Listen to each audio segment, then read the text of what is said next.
किसी भी राष्ट्र अथवा समाज की प्रगति चार मूल बातों पर निर्भर करती है, जिन्हें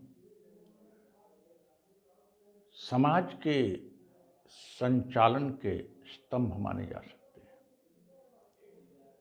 मानव की सोच, मानव का व्यवहार, मानव का आचरण, मानव का कर्म।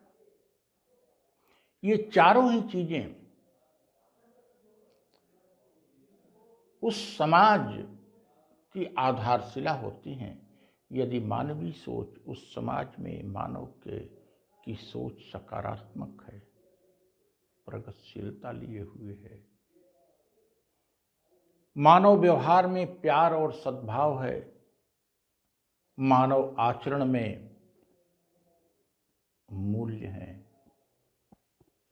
तथा मानव कर्म में साहस है, तो फिर वह समाज तीव्र गति से उत्तरोत्तर आगे बढ़ेगा।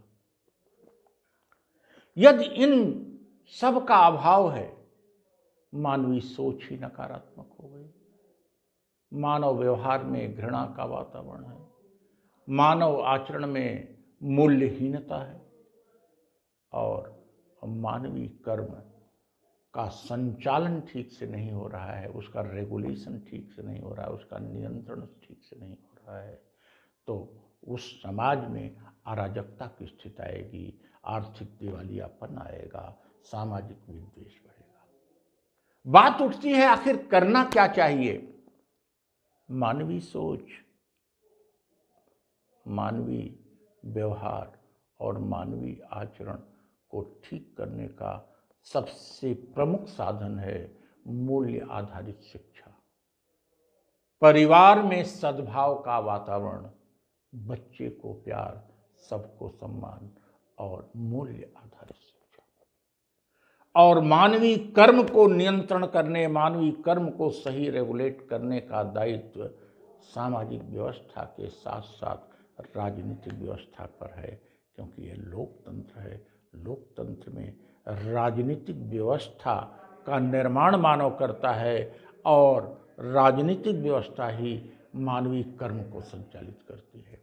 इस प्रकार से यदि समाज का उत्थान करना है, यदि राष्ट्र का उत्थान करना है और विश्व गुरु के अपने सपने को साकार करना पड़ा है, तो पहला तो सामाजिक वातावरण में विद्वेष को समाप्त किया जाना चाहिए, मूल्य आधारित शिक्षा समाविष्ट किया जाना चाहिए, मानवीय सोच और मानवीय व्यवहार में सकारात्मक तत्वों का समावेश किया जाना चाहिए तथा सरकारों को लोकतांत्रिक व्यवस्था पर चलते हुए ऐसे वातावरण का निर्माण करना पड़ेगा कि मानवीय कर्म सही दिशा में सही समय पर आगे बढ़ें और लोगों की भागीदारी उत्पादन में, उपभोग में, वितरण में,